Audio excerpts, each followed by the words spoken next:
François Bayrou. François Bayrou, c'est le héros du jour. Enfin, héros, c'est pas le bon terme. C'est l'homme du jour et peut-être de la semaine. Parce qu'en ce moment, il y a un problème, Bayrou. Il s'exprime librement comme citoyen lorsqu'il interpelle les radios parce que les informations sur l'enquête dont il est, lui et son modem, l'objet, lui déplaisent, mais il est quand même garde des Sceaux. Donc ça pose un problème. Un ministre, en principe, ne doit pas faire ce qu'il a fait. D'ailleurs, le Premier ministre lui a dit, comme vous le savez, Édouard Philippe, et Bayrou a répliqué « Je dis ce que je veux, je dirai toujours ce que je voudrais ».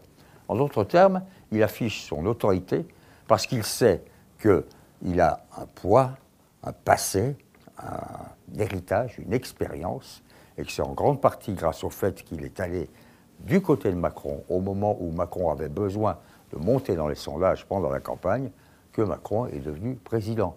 On se souvient de ce document, ça se passe dans un bistrot, il est là, il lui dit « Vous êtes un peu jeune quand même pour être président, la présidentielle c'est très très bizarre, mais enfin, je suis là pour vous aider, je vous aiderai. » Bon, est-ce qu'il l'aide en ce moment? Pas vraiment.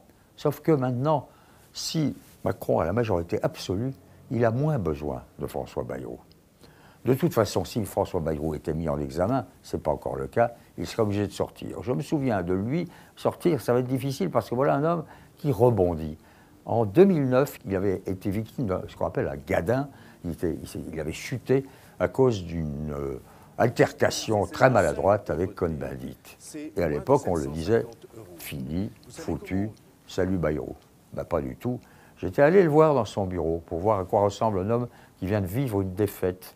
Et il m'avait simplement lu, avec beaucoup de componction, le fameux poème de Rudyard Kipling « Tu seras un homme, mon fils, si tu peux supporter d'entendre tes paroles travesties par des gueux pour exciter des sots. » Il me lisait ça avec sourire. « Si tu peux être dur sans jamais être en rage, si tu peux être brave et jamais imprudent, si tu sais être bon, si tu sais être sage, sans être moral ni pédant, tu seras un homme, mon fils. » La vraie phrase, l'importante, c'est « si tu peux être brave et jamais imprudent ». Il est brave, mais il a été imprudent. Alors, il ne faut pas s'en tenir à Kipling. Néanmoins, il y a un problème Bayrou. Nous allons savoir dans quelque temps s'il sera ou pas éclairci.